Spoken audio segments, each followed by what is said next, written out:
ഞാൻ ഈ സ്റ്റേജിൻ്റെ ഒരു നീളത്തിലുള്ള സ്റ്റേജാണ് കയറി ചെന്നപ്പോഴേ ഈ സ്റ്റേജ് കുഴപ്പമെന്ന് എനിക്ക് മനസ്സിലായി. എൻ്റെ ഗവൺമെൻറ് അവരോട് പറയുകയും ചെയ്തു, ഇത്രയും ഹൈറ്റിൽ ഈ സ്റ്റേജ് കെട്ടി വെച്ചിട്ട് ഈ മന്ത്രിമാരെ എന്നെ വിളിച്ചുകൂടെ കയറ്റി ശരിയായില്ലെന്ന് പറഞ്ഞു. അപ്പോൾ ഞാൻ വളരെ സൂക്ഷിച്ച് അവിടെ പോയിരുന്നു.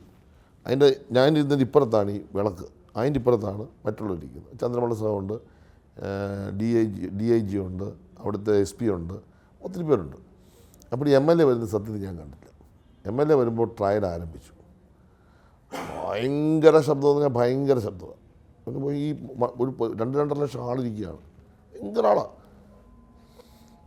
ഇവർ വന്ന് അവിടെ ഇരുന്നു. അവിടെ ഇരുന്നേച്ച് കഴിഞ്ഞ് പിന്നെ ഈ ട്രയൽ ഇങ്ങനെ കണ്ടുകൊണ്ടിരിക്കുമ്പോൾ ഇവർ മുമ്പോട്ട് ഇങ്ങനെ നോക്കും, പടാന്നൊരു ശബ്ദം കേൾക്കുന്നു.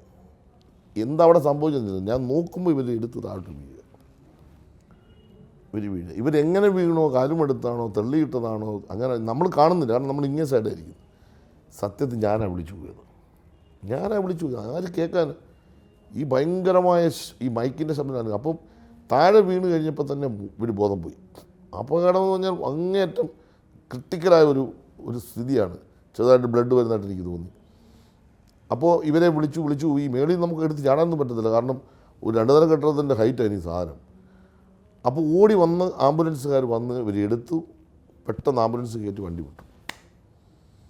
ഞാൻ അപ്പം എഴുന്നേറ്റു. എനിക്കതാണ് ഭയങ്കര സങ്കടമായിപ്പോയി. അപ്പം ഇവർ വീണ് കഴിഞ്ഞ് പോകുമ്പോൾ എഴുന്നേക്കാൻ തുടങ്ങുമ്പോൾ ഹൈബിയുടെ കയറി വരുന്നു. എല്ലാം ഹൈബി കയറിയാണ്, ചോദിച്ചാൽ മതി. അതിൽ അയാളൊന്നും മിണ്ടാഞ്ഞ്. ഞാനപ്പോൾ ഹൈബിയോട് പറഞ്ഞു, ഹൈബി വളരെ ക്രിട്ടിക്കലാണ് അവരുടെ സ്ഥിതി, ഇനി വിടുന്നത് ശരിയായിരുന്നു. അപ്പോൾ ഈ സംഘാടകർ ഓടി വന്ന് എന്നോട് പറഞ്ഞു, സാർ ലൈറ്റ് കത്തിച്ചിട്ടു. സാർ ഇത്രയും വന്നല്ലേ ലൈറ്റ്. ഞാൻ പറഞ്ഞു പെട്ടെന്ന് എടുക്കാൻ പറഞ്ഞു. ഇവർ പെട്ടെന്ന് എടുത്തു. ഞാൻ കത്തിച്ചു, ഹൈബി കത്തിച്ചു, ചന്ദ്രൻപിള്ള കത്തിച്ചു, DIG കത്തിച്ചു, എല്ലാം കത്തിച്ചു. ഞാനിങ്ങനെ ഇറങ്ങി. അപ്പോൾ ഇവർ മൈക്കെടുത്തെന്ന് പറഞ്ഞ് പ്രസംഗിക്കാൻ പറഞ്ഞു. ഞാൻ പ്രസംഗിക്കത്തില്ല. നോക്കൂ, ഒരാൾ അപകടപ്പെട്ട് ഇത്രയും അവസ്ഥയിൽ കിടക്കുക, ഒരു MLA ആണ്. ഒരു മിനിറ്റ് പോലും ഞാനവിടെ നിൽക്കത്തില്ല, നിങ്ങൾ വേണം നടത്തിക്കൂടുക. അന്നേരം ഇറങ്ങി. അപ്പോൾ ഹൈബിയുടനോട് ഞാൻ ചോദിച്ചു, വരുന്നതെന്ന് ചോദിച്ചു. എന്നാൽ ഞാനും വരാമെന്ന് പറഞ്ഞു. പുറത്തിറങ്ങി എൻ്റെ കാറിൽ ഞാനും ഹൈബിയുടനും കൂടെ ഓണടിച്ച് ആദ്യ സ്പീഡിൽ ഞങ്ങൾ ചെല്ലുമ്പോൾ ഉമാ തോമസിനെ അതിനകത്ത് ICU കയറ്റി.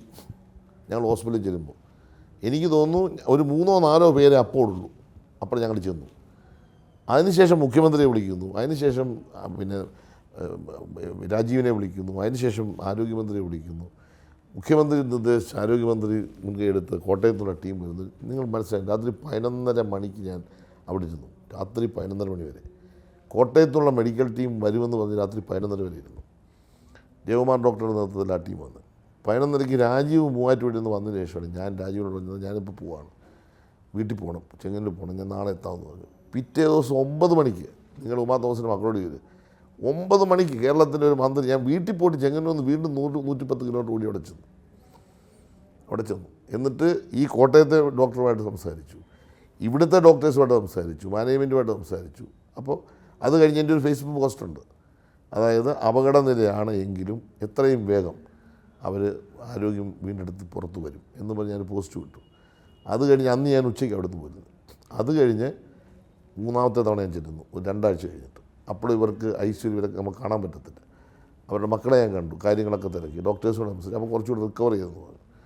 അത് കഴിഞ്ഞ് 4ാമത്തെ തവണ ഞാൻ ചെല്ലുന്നു. അപ്പോൾ അവർ വീട്ടിൽ പോയി അവർ കിടക്കുകയാണ്. അവിടെ ചെന്ന് സംസാരിച്ച് ഞാൻ ചോദിച്ചു, വല്ല ഓർമ്മയുണ്ടോ ഈ കണ്ട കാര്യം? എനിക്കൊന്നും ഓർമ്മയില്ലെന്ന് പറഞ്ഞു. ഇത്ര എന്നോട് പറഞ്ഞു. ഞാൻ പറഞ്ഞു, ആരോഗ്യവിധയായിട്ട് ഇത്രയും വേഗം വരിക എന്ന് പറഞ്ഞു. വളരെ സന്തോഷമായിട്ട് ചായയും കുടിച്ച് അവിടെ നിന്ന് ഇറങ്ങി. എന്നെപ്പറ്റി എന്താണ് അവർ പറഞ്ഞതെന്ന് ഞാൻ ഇപ്പോഴും അത്ഭുതത്തോട് നോക്കുക. ഞാൻ മറുപടി പോലും കൊടുത്തില്ല, കാരണം അവർക്ക് ആരോഗ്യ പ്രശ്നമുള്ള ആളാണ്. അവർക്കൊരു മാനസിക പ്രയാസം ഉണ്ടാകണ്ടെന്ന് വിചാരിച്ചിട്ട് ഞാനൊരു പാലിയേറ്റീവ് നടന്ന ആളായതുകൊണ്ട് എനിക്ക് ഈ ദുഃഖങ്ങൾ അറിയാമല്ലോ. ഞാൻ ഈ രംഗത്തെന്ന് പറഞ്ഞാൽ 10 വർഷമായി, അങ്ങ് മനസ്സിലായിട്ട് 11ാമത്തെ വർഷമാണ്.